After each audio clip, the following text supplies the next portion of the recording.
Assalamualaikum warahmatullahi wabarakatuh. Nama saya Zulaiha binti Johari bersama rakan saya Nur Dambila Najwa binti Salimi dan juga Muhammad Zarif bin Yunus akan membentangkan tentang perkembangan Islam pada zaman Bani Umayyah untuk subjek Sains, Teknologi dan Kejuruteraan dalam Islam. Perkembangan Islam pada zaman Bani Umayyah, perkapalan, pertanian dan kelengkapan perang. Pengenalan kerajaan Bani Umayyah. Nama kerajaan Bani Umayyah diambil sempena moyang Muawiyah bin Abi Sufyan bin Harb bin Umayyah. Muawiyah bin Abi Sufyan merupakan khalifah pertamanya. Kerajaan Umayyah memerintah selama 92 tahun, 40 Hijrah, 132 Hijrah, 600 hingga 750 Masihi. Dengan 14 orang khalifah. Dasar pemerintahan berbentuk monarki. Pemerintahan yang dipimpin oleh seorang penguasa monarki iaitu pemerintah yang memerintah seumur hidup atau ia turun tahta. Pusat pemerintahannya di Damsyik. Penubuhan kerajaan Bani Umayyah. Selepas Khalifah Uthman bin Affan dibunuh, penduduk Madinah melantik Saidina Ali sebagai khalifah. Saidina Ali memecat Muawiyah bin Sufyan sebagai gubernur di Syam. Muawiyah menentang dan berlakunya Perang Siffin yang membawa kepada persidangan tahkim. Umat Islam berpecah kepada beberapa kumpulan iaitu Khawarij, Ahli Sunnah dan Syiah. Selepas kematian Saidina Ali berlaku perpecahan umat Islam. Saidina Hasan telah dilantik menjadi khalifah tetapi telah menyerahkan jawatannya kepada Muawiyah dengan syarat pertama, Muawiyah memerintah dengan berdasarkan Al-Quran dan juga Al-Sunnah. Yang kedua, memuliakan keturunan Rasulullah. Yang ketiga, memuliakan jawatan khalifah selepasnya melalui majlis syurah ataupun mesyuarat. Peringkat pemerintahannya ada 3, zaman kelahiran, zaman kemajuan dan juga zaman kerajaan di Andalus.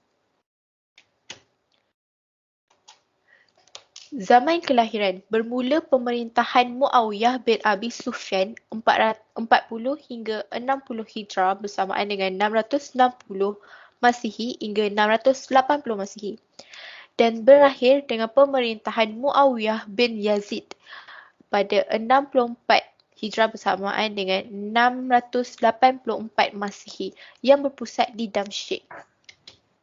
Zaman kemajuan bermula dengan Abdul Malik bin Marwan 85 hingga 86 Hijrah bersamaan dengan 684 Masihi hingga 685 Masihi.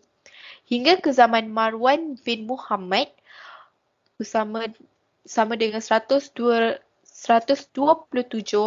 Hijrah hingga 132 Hijrah bersamaan dengan 742 Masihi hingga 749 Masihi yang berpusat di Damsyik. Zaman kerajaan di Andalus diasaskan oleh Abdul Rahman bin Dakhil pada 137 Hijrah dan berakhir dengan pemerintahan Hisham 399 Hijrah berpusat di Cordova, Andalus, Spanyol. Saya akan memberikan kepada sahabat saya, Nur Nabila Najwa. Untuk seterusnya ialah sumbangan Bani Umayyah. Yang pertama ialah ketenteraan, pendidikan dan juga ekonomi. Dan juga sosial, seni bina.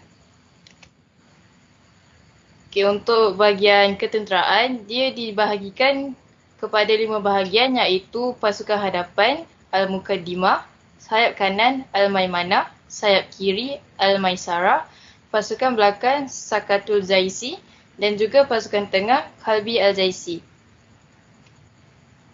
Sumbangan dalam ketenteraan, angkatan perang yang teratur dan kelengkapan moden dan canggih.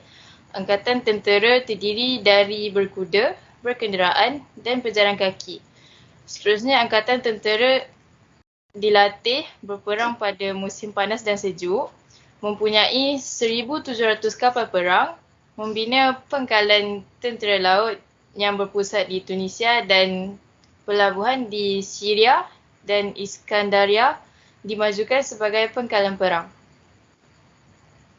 Tokoh tentera yang memberi khidmat cemerlang ialah Muhammad bin Qasim al-Saqafi, iaitu membuka wilayah Sind di India. Yang kedua, Tariq bin Ziyad membuka Andalus, iaitu Spanyol. Qutaibah bin Muslim al-Bahaili membuka negeri Mawara al-Nahri. Dan yang terakhir, Musa bin Nusair membuka Afrika Utara. Sumbangan pada pendidikan, sains dan teknologi mula berkembang seperti teknologi pembuatan kapal, alat peperangan dan teknik pertanian. Khalifah sebagai penggalak kepada perkembangan ilmu, lahir ulama dalam bidang Al-Quran, hadis dan perundangan seperti Imam Abu Hanifah di Kufah dan Imam Malik di Madinah. Kota Basrah terkenal sebagai pusat penyebaran ilmu.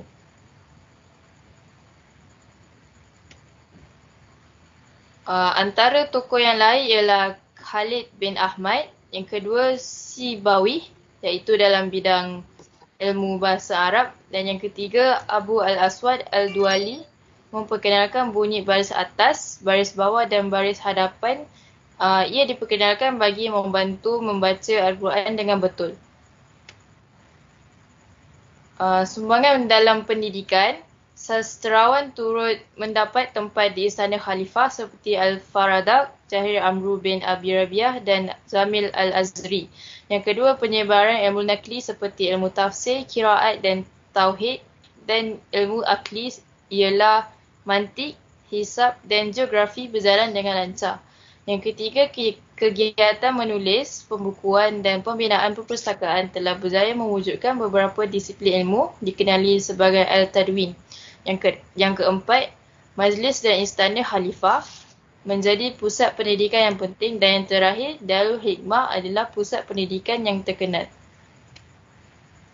Sumbangan dalam ekonomi, mata wang Bizantin dan Parsi ditukar kepada mata wang Islam pada zaman Khalifah Abdul Malik bin Marwan. Kekuatan ekonomi negara bergantung kepada pertanian dan perdagangan, membina jalan raya dan pelabuhan untuk kemudahan persinggahan kapal, dan yang terakhir, kapal perang khas dibina untuk mengawal laut dan membantras lanun. Dan untuk slide seterusnya saya akan serahkan kepada rakan saya, iaitu Zarif. Seterusnya, membina saluran air dan membuat penyelidikan pertanian. Dan yang kedua, mengemaskini pentadbiran Baitul Mal. Dan yang ketiga, perusahaan kraftangan serta membuat kiswah Kaabah permaidani dari sutera. Dan yang keempat, bukti kemantapan ekonomi ialah zaman Khalifah Al-Walid, di mana sumber kewangan negara dikatakan boleh membiayai negara selama 15 tahun. Okey, Kharaj. Yang pertama, cukai tanah yang dikenakan ke atas pemilik sama ada Islam atau bukan Islam. Yang kedua, Kharaj Musakamah. Cukai diambil berdasarkan jumlah hasil tanaman. Yang ketiga, Kharaj Masahat atau Wazifah. Cukai dibayar mengikut luas tanah. Dan yang keempat, Kharaj Istizam atau Istor. Cukai melalui sewaan pajakan tanah yang diurus tuan tanah.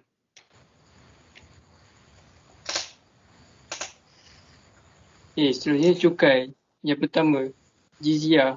Cukai yang dikenakan kepada kafir zimmi, tidak diperangi orang Islam. Yang kedua, zakat. Harta tertentu yang dikeluarkan oleh orang Islam dengan bersyarat. Yang ketiga, usyur. Cukai 10% yang dikenakan terhadap kapal dagang bukan Islam yang disinggah di pelabuhan negara Islam. Yang keempat, fa'i. Harta rampasan daripada orang-orang kafir harbi tanpa peperangan. Dan yang kelima, ghanimah. Harta yang diperoleh melalui peperangan.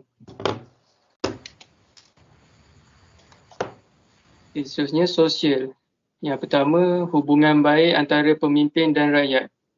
Khalifah banyak menyediakan keperluan asas yang baik kepada rakyat seperti jalan raya, hospital secara pertama.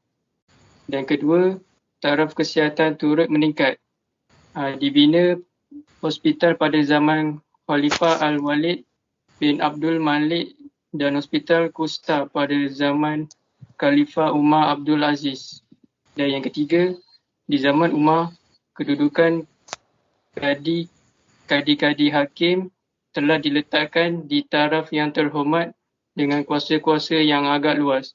Di antara tokoh-tokoh hakim yang terkemuka ialah Hasan Al-Basri di Basra, Amir Al-Syabi di Kufah dan Abu Bakar Abdul Rahman di Madinah.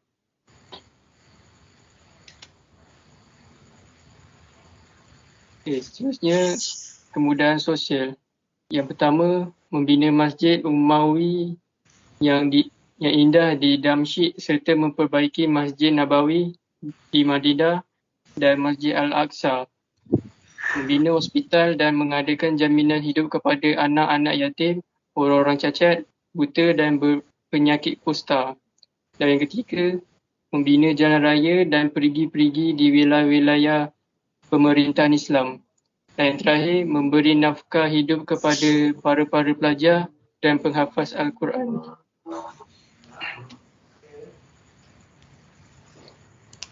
Seterusnya, seni bina. Seni bina masjid semakin menyerlah dengan ayat-ayat Al-Quran yang indah ataupun khat. Adanya kubah, arca dan sebagainya. Dan seterusnya, semasa pemerintahan Khalifah Al-Walid bin Abdul Malik, Masjid Suria di Damsyik yang dahulunya merupakan sebuah gereja masyarakat Kristian berbangsa Yunani telah diperbaharui dan dibangunkan semula.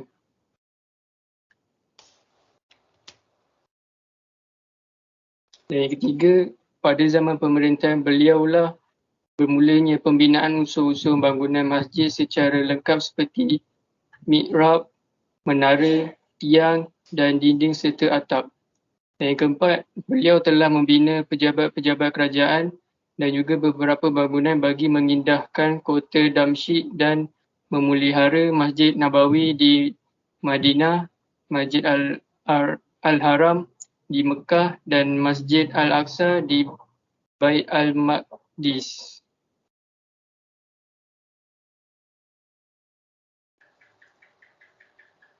Itu saja daripada kami tentang sumbangan Bani Umayyah. Terima kasih.